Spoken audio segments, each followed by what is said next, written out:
Continuamos ahora con lo que sería la clase número 2. Ahí tenemos el título condicional y bicondicional. La idea de la clase de hoy sería completar nuestro listado de conectores que ya habíamos empezado en la clase anterior. Igualmente, previo a eso, vamos a hacer un breve repaso, digamos, de las cosas principales que trabajamos en la clase número 1. Así también nos sirve para enganchar con los contenidos de la clase de hoy. Empiezo para aclarar, como ya hice en la clase anterior, insisto, no soy youtuber o como quieran llamarle, por lo tanto no hay edición de video ni nada por el estilo, esto se hace en una sola toma, en un tirón, así que pido perdón anticipadamente o cualquier falla o cualquier defecto que encuentren. Estoy totalmente abierto a que lo escriban en los comentarios e intentaré mejorarlo para clases siguientes.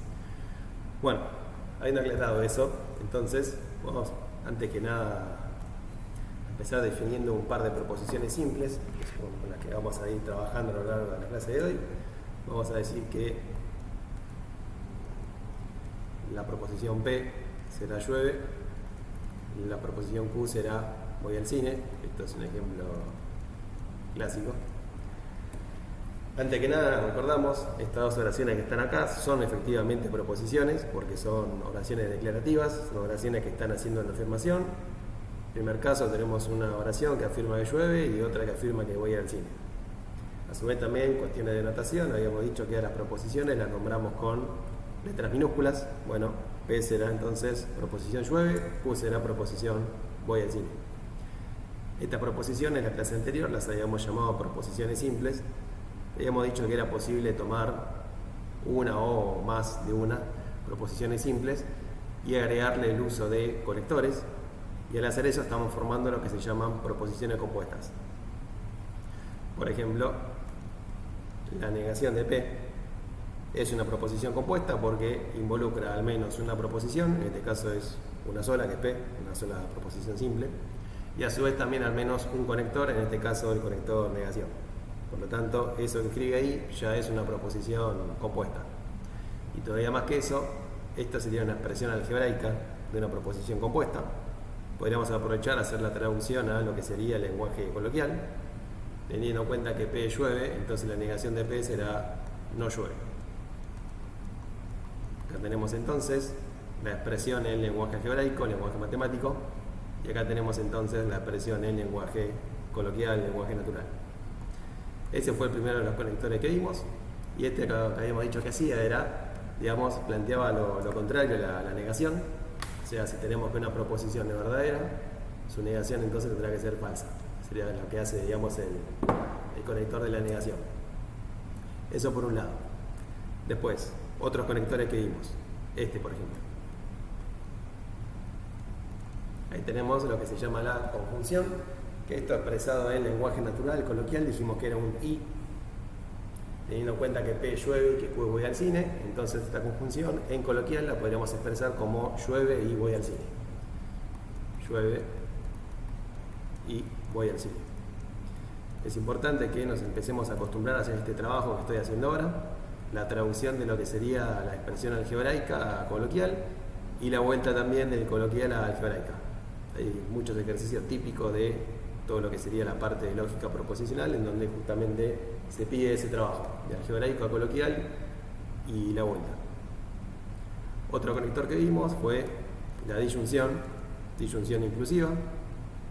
Esto en coloquial era un o, por lo tanto acá lo que estamos diciendo es llueve o voy al cine. Y en este caso en particular, que es la disyunción inclusiva, acá estamos diciendo que o pasa lo primero, o sea llueve, o pasa lo segundo, voy al cine, o también se admite la posibilidad de que se den las dos cosas simultáneamente, por eso es lo de inclusiva. Y por último habíamos visto otro tipo de disyunción, que es la exclusiva, en donde acá en coloquial estamos diciendo lo siguiente: llueve o voy al cine, y agregamos pero no ambas. O sea, en esta disyunción, diferencia respecto a la anterior, está en que no se pueden dar las dos cosas simultáneamente.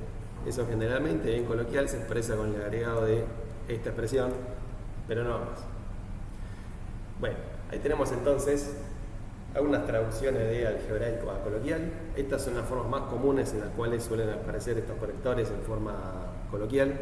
Quizás no sean las únicas, pero suelen ser las más comunes. Bien, a su vez, aparte de esto, habíamos hablado de que las proposiciones pueden asumir lo que se llama un valor de verdad. Tenemos únicamente dos opciones, verdadero o falso, y toda proposición siempre puede tener solamente uno de estos dos valores. Por ejemplo, si hacemos la siguiente asignación, decimos que el valor de verdad de la proposición P es igual a 1, o sea, verdadero, y decimos que el valor de verdad de la proposición Q es igual a 0, falso. Con eso podríamos determinar el valor de verdad de todas las proposiciones compuestas que estuvimos poniendo acá abajo. Por ejemplo, el valor de verdad de la negación de P. Para poder contestar a esto tenemos que tener en mente lo que eran las tablas básicas de los conectores, las tablas de verdad de los conectores, las cuales construimos otra vez en la clase anterior. Por ejemplo, lo que era la tabla de la negación, como ya dije, me invierte los valores, por lo tanto si P estamos diciendo que era una proposición verdadera, entonces su negación tendrá que ser falsa. Si P hubiera sido falsa, entonces su negación tendría que ser verdadera. Eso es lo que hace entonces la negación. En la siguiente proposición lo que tenemos es el valor de verdad de P conjunción Q. Según la tabla de verdad de la conjunción es verdadera únicamente en el caso en el que ambas proposiciones sean verdaderas. Cualquier otra combinación me lleva a que la conjunción sea falsa. Teniendo eso en cuenta, entonces, P es verdadero, Q es falso, por lo tanto, su conjunción tendrá que ser falsa. Siguiente proposición será P disyunción inclusiva con Q, otra vez según la tabla de verdad de este conector, con que al menos una de las dos proposiciones simples sea verdadera, ya es suficiente para que toda la disyunción sea verdadera. Resulta que P es verdadera, por lo tanto la disyunción tendrá que ser verdadera. Y en el último caso tenemos P disyunción exclusiva Q. En este caso la tabla de verdad era similar a la disyunción inclusiva. La única diferencia la tenemos en el caso en el que ambas proposiciones son verdaderas. Habíamos dicho que en la disyunción exclusiva no se pueden dar las dos cosas simultáneamente, así que cuando tanto P como Q sean verdad, entonces la disyunción exclusiva será falsa, pero caso contrario funciona exactamente igual que la disyunción inclusiva. Por lo tanto, en este caso en particular, en donde P es verdadero y Q es falso, esto también será verdadero. Eso más o menos resume entonces las tablas de verdad de los 4 conectores que estuvimos viendo en la clase anterior. Bien, y a su vez con todo esto podríamos analizar proposiciones compuestas más largas, más complejas. Por ejemplo, habíamos analizado, si mal no recuerdo, la siguiente proposición compuesta, en donde acá tenemos 3 proposiciones simples, tenemos a su vez paréntesis, negación, conjunción, disyunción, que se mezcla casi todo lo que estuvimos trabajando en la clase anterior. Y habíamos dicho que para poder solucionar esto, habíamos pensado una analogía, digamos, con lo que eran los cálculos combinados allá a lo lejos en matemática. Uno primero hacía una separación en términos y empezaba a trabajar las operaciones en un orden particular, específico. Bueno, acá en lógica proposicional vuelve a aparecer la misma mecánica, la misma idea. Cuando tengo una proposición compuesta como esa que tenemos ahí en pantalla y necesito ir calculando lo que sería su tabla de verdad, no puedo empezar por cualquier parte, sino que tengo que seguir un orden particular, específico, y ese orden viene dado por la jerarquía de los operadores, donde habíamos dicho que en primera instancia, en primer lugar, uno calcula lo que serían los paréntesis, luego continúa con las negaciones, en tercer lugar tiene las conjunciones, y por último las disyunciones en cualquiera de sus dos versiones. Hasta acá más o menos habíamos llegado en la clase previa, y a su vez también habíamos dicho que esta jerarquía estaba incompleta, justamente porque nos faltaban ver 2 conectores más, que ese es el objetivo de la clase de hoy. Vamos a completar este listado. Vamos primero a ver cuáles son los 2 conectores que nos faltan, condicional y bicondicional. Con eso vamos a poder completar la jerarquía, y con todo eso vamos a poder tomar otra proposición compuesta del estilo de esta que trabajamos en la clase anterior, que ahora involucre estos nuevos conectores, y vamos a volver a construir la tabla de valores con ese ejemplo. Así que pasemos a completar primero nuestro listado de conectores. El primer conector que vamos a ver hoy va a ser el conector condicional. Lo vamos a simbolizar con esta flecha que apunta hacia la derecha. Esto en coloquial lo vamos a leer como un entonces. Insisto, hay muchas formas distintas en las cuales pueden aparecer los conectores. El caso del condicional, la forma más linda, si quieren, la forma ideal de identificarlo es que aparezca así tal cosa, entonces tal otra, pero no va a ser siempre así. Hay otras expresiones en coloquial en las cuales se puede manifestar el condicional. Bueno, entonces ahí tenemos condicional, su símbolo y su traducción a coloquial. Vamos a plantear entonces la proposición P entonces Q. Acá recordemos que a P lo habíamos definido como llueve y a Q lo habíamos definido como voy al cine. Y ahora la idea sería entonces construir de manera intuitiva la tabla de verdad de este conector condicional. Vamos a decir entonces P entonces Q, traducido a coloquial sería llueve entonces voy al cine, eso es lo que estaríamos diciendo. O si quieren, si llueve entonces voy al cine.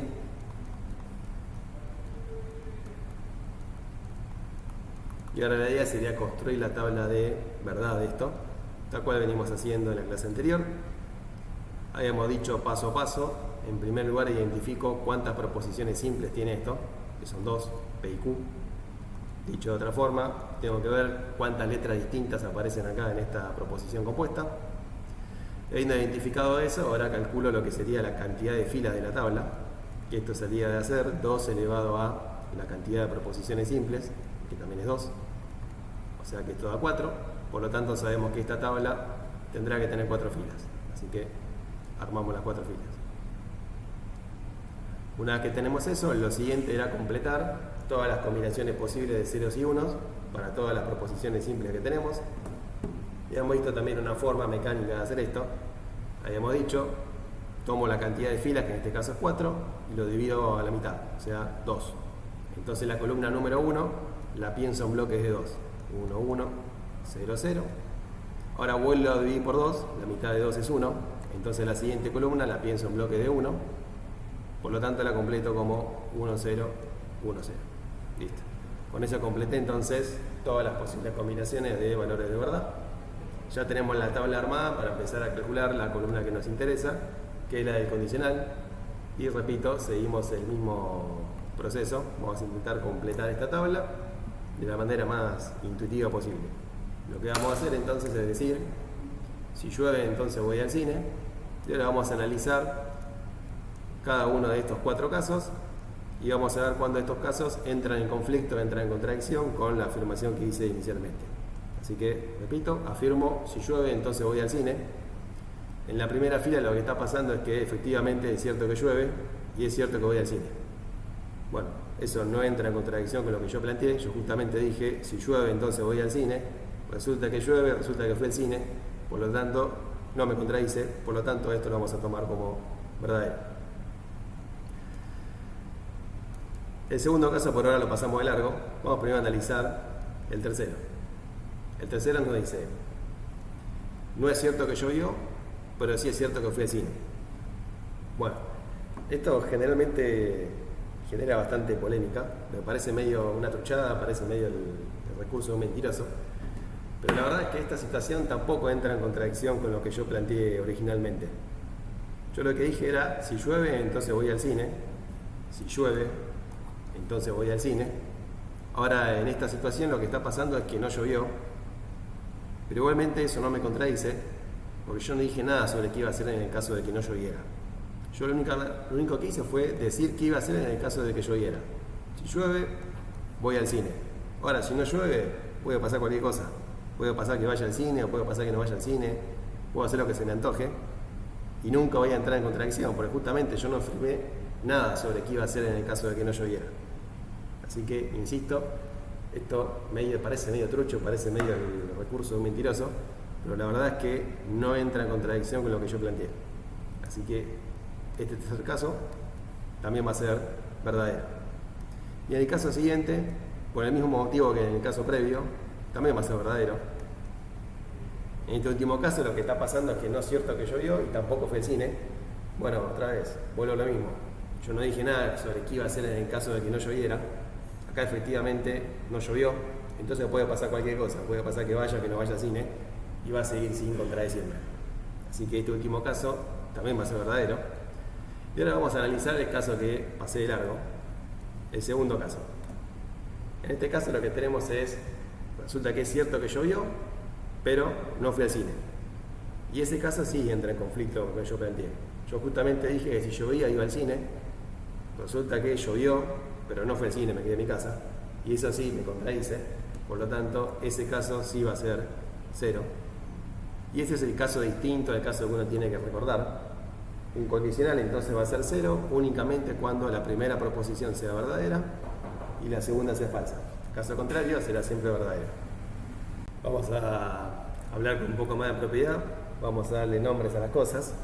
Si tenemos un condicional, P condicional Q, a la primera proposición, la que aparece del lado izquierdo, la vamos a llamar antecedente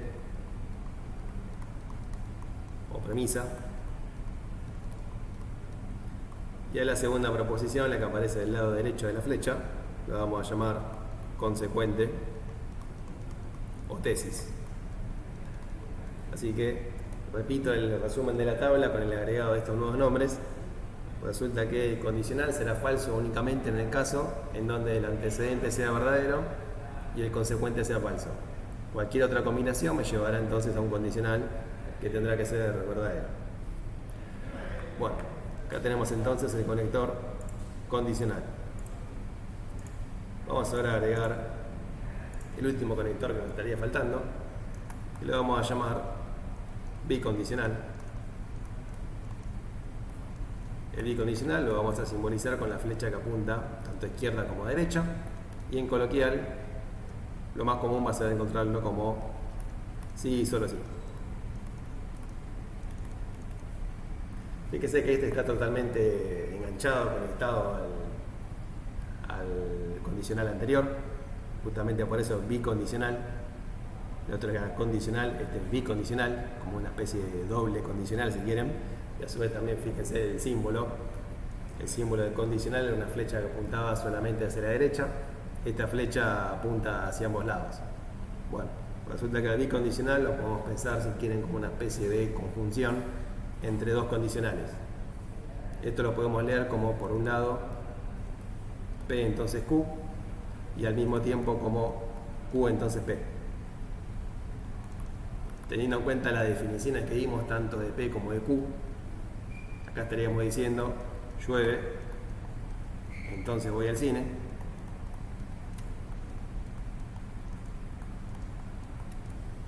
Y en el segundo condicional estaríamos diciendo voy al cine, entonces llueve.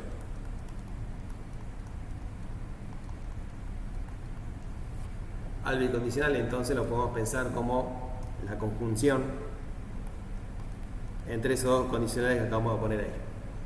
De esa manera podemos pensar entonces al bicondicional, y justamente de esa manera lo vamos a pensar para analizar ahora lo que sería la construcción intuitiva de la tabla de verdad.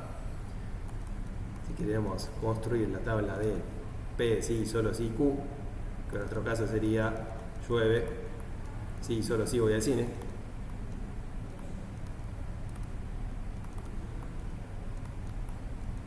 Esta sería nuestra traducción a coloquial. Entonces, hacemos la construcción de la tabla. Sabemos que tiene dos proposiciones simples. Sabemos entonces que la tabla tendrá 4 filas.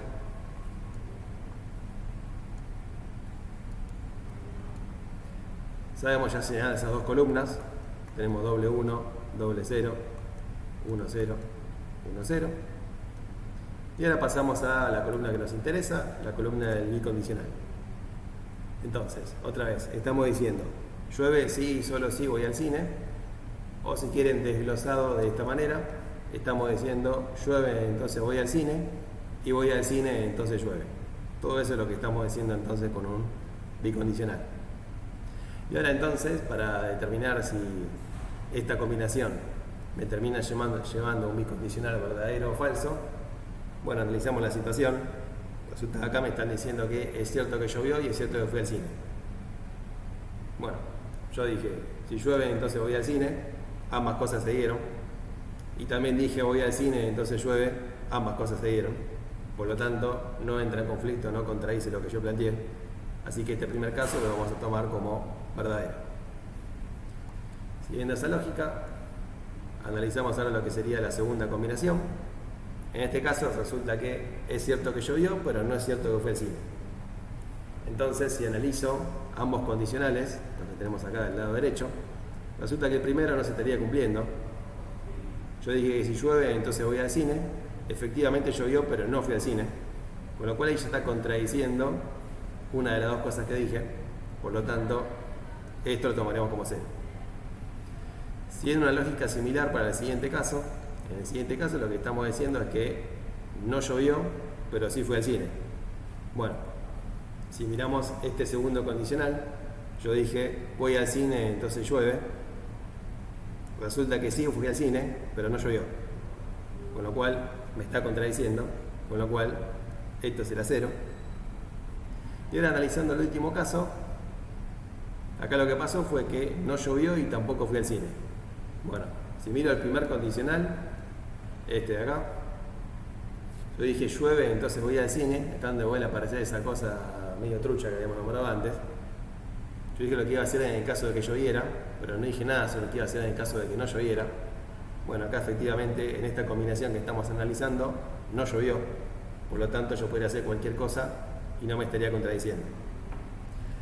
Si miro el segundo condicional bajo esa misma lupa, resulta que yo dije voy al cine, entonces llueve, pero no dije nada sobre qué cosa iba a pasar en el caso de que no fuera al cine. Bueno, en esta combinación que estamos analizando, efectivamente no fui al cine, entonces puede pasar cualquier cosa, puede llover o puede no llover, y seguiría sin contradiciendo. Con lo cual este último caso vuelve a ser verdadero. Y ahora entonces, si quisiéramos hacer un resumen de esta tabla que acabamos de construir, lo que podemos decir es que cuando los valores de verdad de las proposiciones simples son iguales, o sea, este caso y este caso, el bicondicional me devuelve verdadero. Y cuando los valores de verdad de las proposiciones simples son distintas, o sea, este caso y este caso, el bicondicional me devuelve falso. Eso resume la tabla del bicondicional, y eso a su vez también completa nuestro listado de conectores, lo que ahora también nos va a permitir completar la jerarquía de operadores que estábamos trabajando. Para no copiar de vuelta, voy a traer esto que ya tengo acá, jerarquía de operadores. Y ahora la completamos. En quinto lugar, entonces, solucionaremos el condicional y para el final nos quedará el bicondicional. Ahora sí tenemos nuestra jerarquía completa y con esto vamos a volver a analizar una proposición compuesta en donde aparezcan todas estas cosas nuevas que estuvimos viendo. Vamos a plantear la proposición compuesta, vamos a utilizar P entonces Q, sí, solo sí, no P o Q. Esta va a ser entonces la proposición compuesta que vamos a analizar. La idea sería construir la tabla de verdad de esta proposición. Entonces, repito lo mismo que ya dije en la clase pasada, que lo dije como 40 veces, no importa, no me voy a cansar de decirlo. No importa qué tan compleja sea la proposición que a mí me den, en última instancia siempre van a terminar apareciendo las tablas de verdad básicas.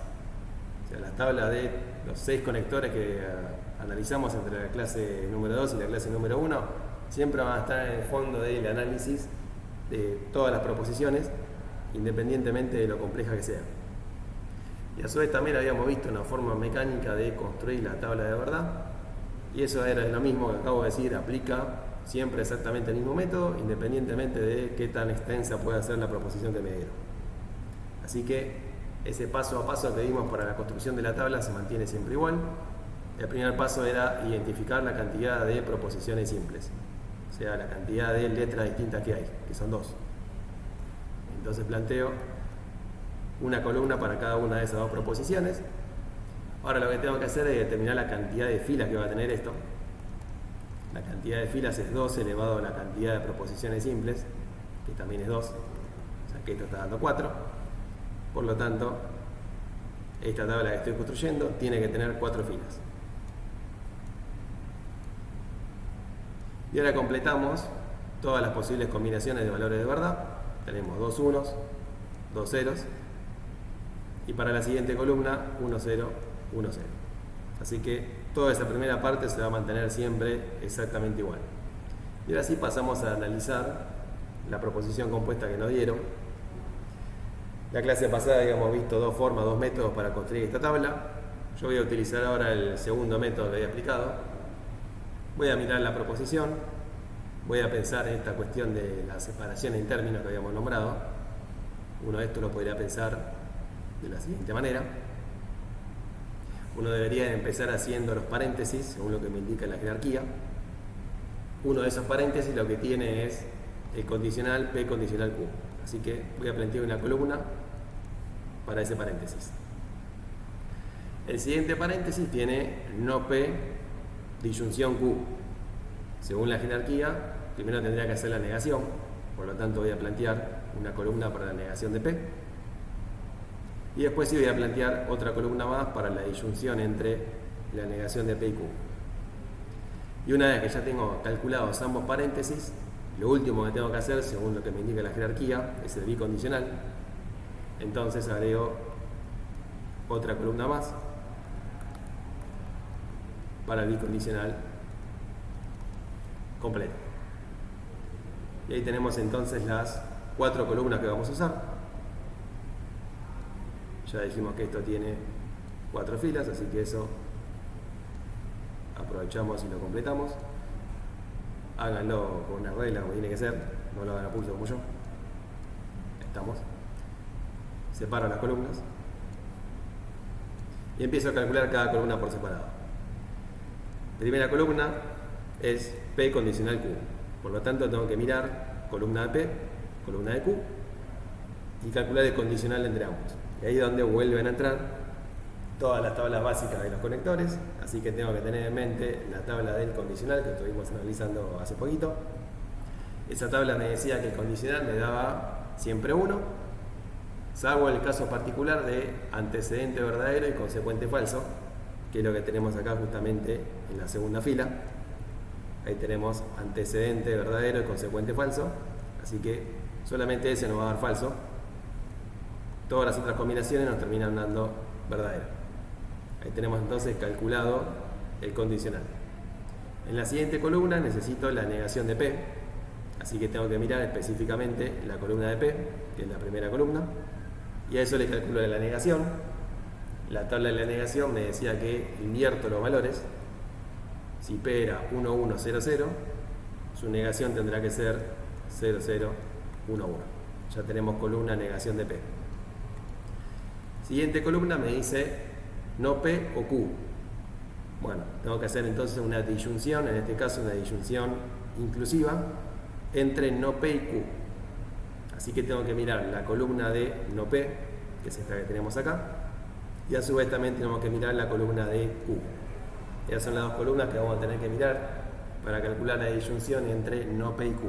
Esto es importante mirar bien las columnas que me están pidiendo, porque si no también me va a dar cualquier cosa. Y ahora en mente la tabla de la disyunción. La disyunción me decía que hay un único caso que devuelve 0, que es cuando ambas proposiciones son 0. Cualquier otra combinación me termina dando siempre verdadero. Entonces, si miramos lo que sería la primera fila, tenemos 0, 1, que ya me va a dar 1. Después tenemos 0, 0, este es el caso que da 0. 1, 1, va a devolver 1. Y 1, 0, devuelve 1 también. Así que ahí ya tenemos calculado lo que sería la disyunción. Y ahora pasamos a la última columna, el bicondicional, que es un bicondicional entre P entonces Q, que es esa columna que tenemos ahí, y la negación de P o Q, que es esta otra columna que tenemos acá. Así que es entre esas 2 columnas que tengo que calcular el bicondicional. Y según lo que estuvimos viendo en la clase de hoy, el bicondicional devuelve verdadero cuando ambas proposiciones tienen el mismo valor de verdad, y devolverá falso cuando tengan distinto valor de verdad. Ese era el resumen de la tabla del bicondicional. Entonces, analizando fila a fila, en la primera fila ambos son 1, tienen el mismo valor, por lo tanto bicondicional devuelve verdadero. Segunda fila, ambos son 0, así que también devuelve 1. Tercera fila, ambos son 1, devuelve 1. Y cuarta fila, ambos son 1, devuelve 1. Así que esa última columna es la salida de la tabla.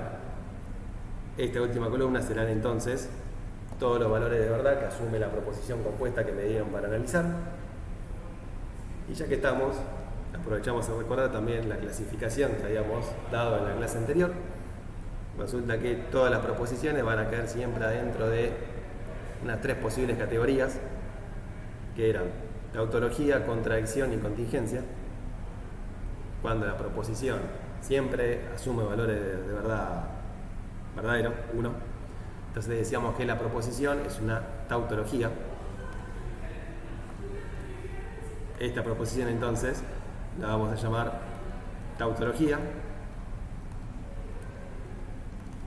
porque independientemente de los valores que asumen sus proposiciones simples, la proposición compuesta siempre termina devolviendo verdadero.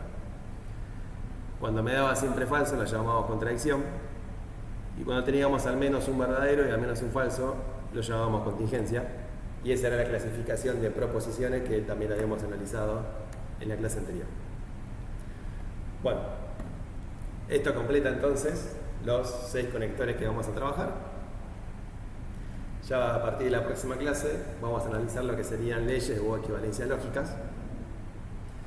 Clases 1 y 2 abarcan los temas, vamos a llamarle introductorios, de todo lo que sería la unidad de lógica proposicional.